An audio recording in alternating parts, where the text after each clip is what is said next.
Hey guys, welcome back to my channel. What if Naruto awakens divine powers and married goddess son movie? The night Hinata Hyuga's life would change forever started with a beautiful meteor shower. One Kohanagakura hadn't seen in a good 100 years. Enchanted Hinata watched from her window seat the shooting stars racing against each other in the night sky with a brilliant full moon taken vigil over them. It was so calm and serene. For a moment all life problems seemed to vanish. Her role as heir being treated. Her father's aloofness towards her. The elders of the clan with their hurtful words. Neji Nisan hate-filled gaze. And Hanabi's looks of pity. No. For a moment she could all forget this as she watched this miracle of nature. Are you watching the stars too, Naruto-kun? She thought with a sigh. Are you amazed by them too, or are you feeling alone? It wasn't the first time nor would it be the last time Hinata cursed herself for her shyness. She was 12 years old, the graduation from the academy was a year away and she still couldn't manage to utter a single word to the boy who had saved her. The boy that brightened her day only with his smile. The boy who had her heart, even if he didn't know. Some ninja to be she was. Another sign escaped her lips and she turned her attention back to the shooting stars. Her late mother, Kami bless her soul, told her if she wished upon a shooting star, the wish would come true. Father would chest her for believing in such fairy tales, but anything that came from her mother was precious to Hinata. She missed her any day with a burning passion. So she closed her eyes, like her mother told her, and thought about a wish. What was a good wish? Of course, it would be nice if Naruto-kun would fall for me, but I want his love because he likes me and not because a wish, maybe, I just want to find my place in the world. I want to feel I'm useful and belong somewhere. Yes, this was a nice wish. Hinata put her hands in a prayer position, still, eyes closed, and sent her wish to the shooting stars. She imaged how her wish reached one star. The star twinkled, taking her wish and carrying it away to be fulfilled. It was a comforting thought. Slowly she opened her eyes. Only to have them wide comical as she saw what was happening. I'm imagining things are as a star falling down in my direction. The young girl couldn't even scream as the twinkling orb smashed through her window and then knocked her over. With a hard thud, she landed on her bedroom floor and was knocked out cold. She didn't see how the orb was sitting on her stomach changing forms. It stretched and expanded, till it took the form of a little anthropomorphic wolf. Its fur was white like snow and its eyes the color of gold. A little red bandana with a yellow star it wore on its neck, and also some gold, orange, and red bracelets. The wolf blinked a few times, then floated over to Hinata's head. It was a bit taller than her head. Ups didn't mean to knock ya out, it said in a feminine voice and winced as she saw how more glass of the broken window fell down. And didn't mean to break your window, hee hee. Of course no answer came from Hinata. Meh, better fix the window and look for any curious human who might want to check out what happened here. But first, she put the human girl on her bed with a wet rug over the bump Hinata was forming. Yeah, Shiranui, the name of the little wolf, had imaged meeting her also in a different way. Well, beggars can be choosers. A beautiful sunny day dawned over Kohanagakura. Civilians and shinobi alike went about their daily lives. Nothing was out of place. Absolutely nothing. Well, almost. One Hinata Hyuga stood before the gates of the ninja academy, sweating bullets and wishing she could return home. She was not ready to face the world after yesterday night. Hey Hinata-chan. The source of her state whispered. If anybody looked, they would note the new silver brooch in the shape of a wolf on Hinata's jacket and would probably think themselves crazy hearing it talk. But it did. Or, Hinata should say, her. All will be okay. Reassured her the brooch. I'm with you and you will grow into your goddesshood. I still think you chose the wrong person, Shiranui-sama. She whispered back. Again drop the sama and I didn't choose you, you were born for this. Hinata could only let out a sign. Her brooch, who was in reality an anthropomorphic wolf from another planet, which alone was crazy alone, didn't let up that she was apparently a goddess. Or a goddess to be. Born to end the reign of the planet eaters. She had a rather freakish awakening after the shooting star had knocked her out. With a groan, Hinata sat up on her bed. She dreamed that a shooting star had knocked her out cold. How silly. A star couldn't do this. Strange was the bump she had on her head. Did she fall? Ah, you are awake, little goddess, greeted her an unknown female voice, cheerful. Before her floated, a little anthropomorphic wolf. Her fur was white like snow and her eyes the color of gold. A little red bandana with a yellow star she wore on her neck, and also some gold, orange, and red bracelets. Before the Hyuga heiress could scream for help, the she-wolf put one of her paws over her mouth. Please don't scream, little goddess. I mean no harm. Please trust me. Hinata-chan, you are going to be late for your class if you stand around here, reminds her Shiranui. Not really having a choice, the young girl walked to her classroom. Huddled up in her seat, she prayed like any day that no one would take note of her. Being invisible was her greatest strength and comfort. She hates being in the spotlight. Yet it seemed she soon would be if what Shiranui said was true. After Hinata had calmed down, the wolf introduced herself as Shiranui. Shiranui from the race of the Hoshikamis, coming from the planet Hoshihime. Here now in the 5 shinobi nations for her. Hinata. I have long searched for you, little goddess, told her Shiranui. In many worlds. Till the shining light in your heart lead me to you. The brightest light in existence. The incarnation of the sun. She had wanted to ask what Shiranui meant by that, yet her stutter made the words come out all garbled and messy. Thankfully Shiranui understood her and explained her mission, which sounded more like a fairy tale. I'm one of many searchers. Our holy duty is to find young godlings and help them grow into their godhood. Yet one day one of our searchers uplifted a godling unlike any other. Otsutsuki was his name. A parasite he became. Evil incarnated. He started a family, so powerful and obsessed with power that they destroyed entire planets just to eat one god fruit. This special fruit full of chakra turns you, as the name says, into a god. The more you eat, the more powerful you are. For millenniums we Hoshikami tried to stop the Otsutsuki, the planet eater as we call them, but no god or goddess we found was powerful enough. Till now. I know you are the one we have prayed for so long. The godling who will save us all. The goddess of the sun, queen of the stars. The young kunoichi to be tried to listen to Iruka-sensei lesson, but how could she when an alien wolf told her she was to be a goddess and kill a whole family of evil gods? She couldn't even win against Hanabi in a spar. It was ridiculous. Nonetheless, Shiranui was stubborn. She really believed that Hinata would be the Messiah who saved them all. Even trying to understand Shiranui's reasons didn't make it simpler for Hinata. Her light, her chakra apparently, had the markers of a godling. Now it was only a matter of training and experience till she became a full-fledged goddess. A load of, pardon her language, bullshit. Sadly Hinata hadn't in her heart to scare away Shiranui, so she had to go along with her. For now. Till Shiranui saw what a failure she was. Then she would leave her and find the real Messiah. All right, this wraps up the lesson for today. Iruka-sensei's voice ripped through her thoughts. Now we will go outside to train with our shuriken and then have matches. Sounds good. Most of her classmates were happy. Hinata saw how Naruto, her beloved, pumped himself up, muttering something like, "This time I will get the tem." Oh, Naruto and his rivalry with Sasuke. She admired how Naruto could try and try again till he would succeed. Well, that is an interesting one, whispered Shiranui to her. Carefully looking around that no one saw her talking to the brooch, she followed after her classmates and Iruka-sensei. Naruto-kun is amazing. He would make a better savoir of the world, Shiranui-sama san. Oh, believe me, Hinata-chan, our little foxy, there is something special, but not the special like you. The she-wolf was quiet for a few seconds. You know what? He would make a good ally. You should talk to him. The young girl turned red like a tomato and babbled something like talking to Naruto-kun. Ah, does my little godling have a crush? Well, your babies would surely be extremely overpowered. They would bench press a planet eater. That was too much for Hinata. With an ack, she fainted. Hinata-chan. Ups. Didn't mean to make her faint, mumbled Shiranui to herself. Hinata was floating down what seemed an endless dark tunnel. Nothing matters anymore. Nor time. Nor place.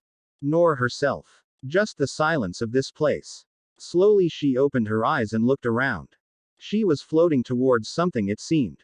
It was a picture. 2 young males and 2 young females in white robes stood around with each other, talking. The males were both brunettes, one had a long spiky hairstyle, and the other had short hair and a headband. The 2 females were black-haired, one wore her hair in an elaborate braid, and the other wore it long and free. Suddenly the picture started to move and Hinata heard voices. "Listen to yourself, Indra," shouted the woman with the braid, pointing at the long spiky-haired brunette. "Obedience through power. That's not what your father wants. The world is a messy place. Without a hard hand that leads the people, chaos will reign." Yumagami, the male, Indra, shouted back. Now, let's stay all calm," pleaded the other male. "We are a family, we shouldn't argue like that with each other." Indra and Yumagami told him together to shut up. Ashura is right," said the still nameless female, playing with her fingers. "We only see each other once or twice a year, we should enjoy our time together." "You have a good heart, Imoto-chan, but Amaterasu I will not stand by and let Indra maneuver our world into a dictatorship. Last time I checked you lived with Uncle Hamura on the moon. The matters of Earth are none of your business." Hinata watched how Ashura and Amaterasu tried to stop the argument between Indra and Yumagami, but it didn't work. They only got angrier. Slowly their faces and voices faded, like the darkness around Hinata. A bit confused, Hinata blinked up the white ceiling. She felt she was laying on something. Something uncomfortable and familiar. She signed and asked into the room, "How long this time?" "About 15 to 20 minutes, Hinata-san," informed the academy nurse Rinka. The Hyuga heiress knew the friendly nurse well, thanks to her fainting spells, so she could speak normally without stutter to her. Also, Rinka was so gentle and kind, she made it easy to talk to her. Showing her caring nature, Rinka gave her a glass of water without asking. Thankful, Hinata gulped down the fresh water. She was really thirsty. "I would say you are okay again," told her Rinka. "But stay for another 5 minutes, then you can join up with your class again." Hinata gave a tiny nod and tried to relax on the sick bed. What a weird dream she had. She wondered if it meant something. As Hinata made her way back to her classroom, since Iruka-sensei had told Nurse Rinka he didn't want to risk her fainting during a match and getting really hurt, so Hinata should stay in the classroom and work on some assignments, Shiranui was telling her how sorry she was for teasing her. The wolf didn't think she would take it so badly, yet Hinata didn't blame her. It's not like they have known each other for a long time. "Anyway, I have a question," said Shiranui to her. "While you were knocked out, I noted how your chakra was streaming like a raging river through your body. Did you dream something strange?" It's not like Hinata wanted to hide her weird dream, so she told Shiranui. The Hoshikami hummed thoughtfully. I would say you saw one of your ancestors' memories, but who of the 4 it was I can't tell. But this proves your godhood, Hinata-chan. I told you after my love pat you would start to change and look. You have visions of the past." At the word, love pat, Hinata shudder. She wouldn't call the punch to her heart from Shiranui yesterday night a love pat. It was like a gentle fist, even if she didn't start to cough up blood like normally one would. No, Shiranui love pat with chakra was the key to unlocking her godhood. Some godling could awake their powers alone with training, others needed a push, and since the wolf was sick of hearing Hinata tell her that she wasn't the goddess she searched for, Shiranui had decided to give her the love pat to accelerate the whole metamorphosis. The Hyuga heiress only know one thing. Whether godhood or not, her life would surely get more complicated from now on. "Why did you lead me here, Shiranui-san?" asked Hinata, curious. The school day was over and her wolf companion had told Hinata they had plans. What plans she wouldn't tell, till Hinata walked them to one of the abandoned training areas of the village. The place was overgrown with plant life. It was clear that no one had used it in years. The brooch shimmered and turned into Shiranui's floating anthropomorphic wolf form. "Is it safe to show you like that, Shiranui-san?" wondered the Hyuga heiress, carefully looking around. It wouldn't surely be good if someone saw Shiranui. She was too alien, too strange. The people in Konoha would not accept her. "Don't worry, Hinata-chan," reassured Shiranui.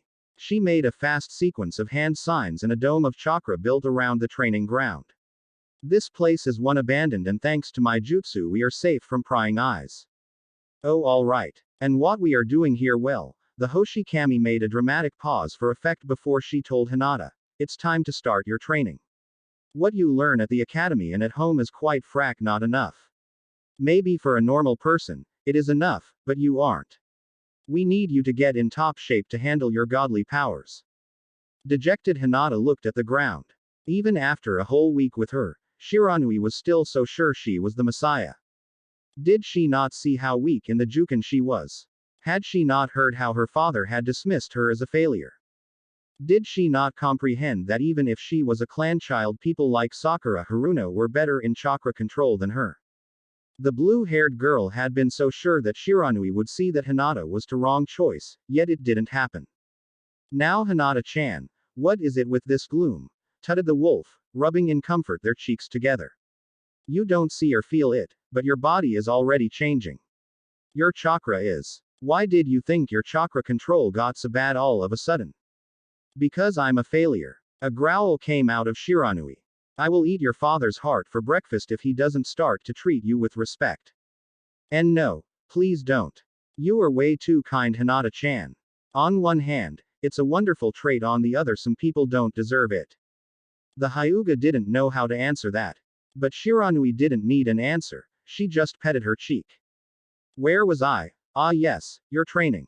From this day forward I will train you to become the goddess, the savoir you are meant to be. So, to start I want you to run 50 leaps around the training ground."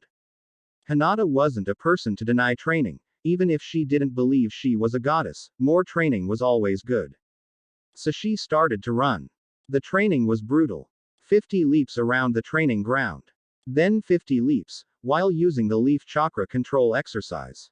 And then 50 leaps, leaf chakra exercise, and Shiranui throwing shurikens and kunai at her. If she lost the leaf, the round started anew. After that Hinata lay like a starfish on the ground. Her lungs were on fire and she felt how close to chakra's exhaustion she was. But Shiranui was not done with her. Oh no. 50 sit-ups, 50 push-ups and 50 squats. Then again, while doing all this she needed to keep the leaf on her head. Sadly, this was only the first day of her hellish training. The Hoshikami pushed for more any day. For the first time in her life, Hinata wanted to die. Death would be a mercy to this. Everything hurt. Everything. 3 months went by and Hinata couldn't believe it, but she had gotten stronger, also she could control her chakra again. She was faster and swifter. More flexible and resistant. Her senses became sharper. Shiranui had a smug look on her face as Hinata noted all the changes in herself. Then came the day Shiranui tested her chakra nature. Shocking would have been an understatement. The paper split into 5 parts, one got wet, one caught fire, one turned to dust and crumbled up. She had all 5 chakra nature. "I told you. Sing-song Shiranui. You are the one." Now, besides the normal training, elemental manipulation was also practiced. For that, her wolf friend taught her the Kujibushin no Jutsu. Without a problem, Hinata made on the first try 100. "Look what power lies in you," told her Shiranui proud. The Hyuga heiress and her clones just looked dumbfounded at each other. So now, with Kujibushin on her side, Hinata could train even harder and faster, since what her clones learned, she learned too. Another 3 months passed and it was now half a year ago that she met Shiranui. When Hinata looked into the mirror, she didn't see a meek girl, she saw a shinobi. Things had changed also at home. Thanks to Shiranui's training, her Juken was so good that she hadn't a problem defeating Hanabi. Her father had been surprised. Even more, after she defeated him. "You may have even surpassed Neji, daughter," said her father with a proud glint in his eyes. "You are truly the heiress of the Hyuga clan." In school, she was also the top kunoichi. No one stood a chance against her. Her shurikenjutsu hit always bullseye, and in the battles, she always won. This should make her happy, but Hinata felt nothing. She still didn't believe she was the Messiah, yet couldn't deny her extreme progress. She was something different. Whether it was good or not would show the future. The next 6 months Shiranui made her training even harder. It was unbelievable that it could get harder, yet her Hoshikami friend managed again that Hinata wanted to die. Any day she was brought to her limits, only to surpass them. It seemed Hinata didn't have a limit, she only grew stronger and stronger. And then a whole year had passed. It was time to graduate from the Ninja Academy. Now it would show if this hellish year would pay off in the real world. Slowly breathing in and out, Hinata stood before her classroom door. When she goes through this door, she will start her life as Kunoichi of the village hidden in the leaves. Even with all the training she had done over the year with Shiranui, the Hyuga heiress was still in disbelief that she managed to become a genin yesterday. Also, Uruka Sene congratulated her, as being Kunoichi of the year. A spot Haruno Sakura would have gotten if her Hoshikami friend never had stepped into her life, she was sure. Nervous, Hinata-chan asked Shiranui in the form of a star brooch on the dark blue obi she wore. As a graduation gift, Shiranui had given her a new ninja gear. Hinata wore a sleeveless black turtleneck made out of soft fabric. Woven in it was the plate of a headband from Konoha. An off-the-shoulder white kimono jacket with golden trims and the already named dark blue obi with Shiranui in the form of a silver star brooch. Simple dark blue baggy pants and the standard ninja sandals, kunai holder and pouches on her back completed the outfit. It was one of the most beautiful things she ever wore. It also made her nervous. Showing her shoulders, also her clothes did nothing to hide her developed figure. If this wasn't a gift, Hinata would never wear such a thing. Nervously she played with a kimono sleeve, answering her wolf companion. Kind of, I'm not used to such clothes, also what will happen now that I'm a genin? We will cross the bridge when we get there, advised Shiranui. Already making yourself freak out will do nothing good. Keeping a calm head is the key to being a good shinobi and one day a powerful goddess. Only because she heard the Hoshikami say this for a year, Hinata managed not to sign and again saying she would never be the goddess, the messiah, Shiranui wanted. Did the hellish training of Shiranui turn her into the best kunoichi of her class? Yes. Did it turn her into the heiress her father wanted? Also yes. Could she use advanced jutsu like Kujibushin and was she not affin to all 5 elements? Yes. Yes. But it didn't mean she was a goddess. Maybe. And even thinking this made Hinata feel unworthy, a prodigy in the ninja arts. There were still a lot of shinobi out there who would clean the floor with her without breaking a sweat. Sadly she couldn't win against Shiranui. She was a blockhead trough and trough. Hinata only waited for the day she would undoubtedly screw up and her wolf companion would see what big mistake she made in laying all her hopes in the Hyuga heiress. So she only thanked Shiranui for her words and entered the classroom. Swift. She found a place to sit down, hoping no one would take note of her. Thankful no one did. But she took note of something pleasing. Naruto was in the room, proudly wearing a headband. Naruto-kun was able to graduate, she thought happily for him. Then Sakura and Ino formally burst into the room and all got downhill from there. Our goddess-to-be didn't need to see Naruto and Sasuke accidentally kiss. Naruto's first kiss was stolen in such a stupid way.